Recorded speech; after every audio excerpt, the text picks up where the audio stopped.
You go to the grocery store, it's not uncommon to pick up a few canned goods. But is that a good idea? Well, to answer that question, the doctor will make a house call.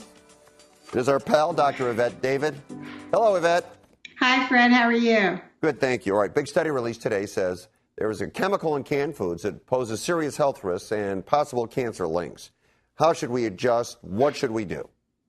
Well, this is the same chemical that we're seeing in plastics that we've talked about, this BPA. And I know with plastics, I always tell people not to put plastics in the microwave, not to put plastics in the dishwasher because heat releases it. It's the same chemical they're using to try to use as basically a preservative in the can so that you lower your risk of getting an infection from, bacteria that can go into the can.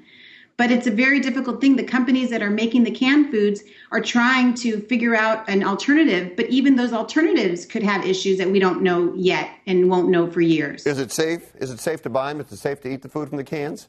I think everything in life with moderation. Whenever we can eat fresh foods, we should. That brings up a whole other can of worms, I'm sure, with pesticides, but fresh foods, using glass instead of plastic when we can is all we can really do. We can't get obsessed about it because we don't have control over everything that goes in our mouth, restaurants, anything. So I think just, it's educational for us. It makes sure that the canned food industry knows that we're watching and we want to make sure that they're doing whatever's best for our safety. All right. Now, speaking of things in moderation, French study says moderate drinkers have less stress, higher social status, and better overall health than people that drink heavily or abstain completely. Moderate drinking also linked to a lower risk for cardiovascular disease, but isn't credited as the reason. So, is it good for everybody to have a glass of wine a day?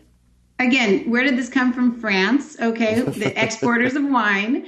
But what this study showed was moderate drinkers who also happened to be in that study, they showed that they were thinner, they were less stressed, they were in good shape, they exercised, had less heart disease. So it wasn't only the alcohol, it was all of these things put together. But the alcohol is what we all grabbed onto because it gives us a reason. Again, moderation. You drink 1 glass of wine a day, it's probably going to be good for you. If you drink 2 or 3, if you're a woman, that's going to increase your risk of breast cancer by 30%. So you drink a small amount, yes. Too much, you start getting into problems. All right, last question here. U.S. study says that men who take Viagra or other erectile dysfunction drugs may double their chances for hearing loss. Is this true?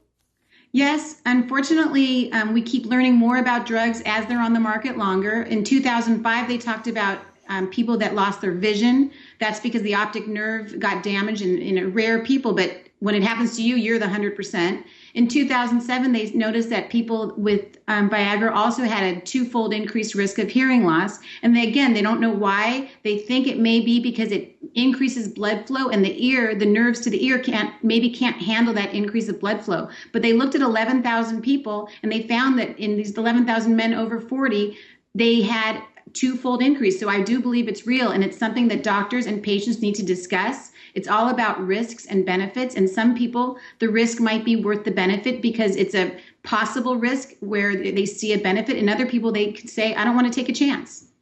Yvette, well done. Thank you for tonight, as always. I'll talk to you again soon. Nice job.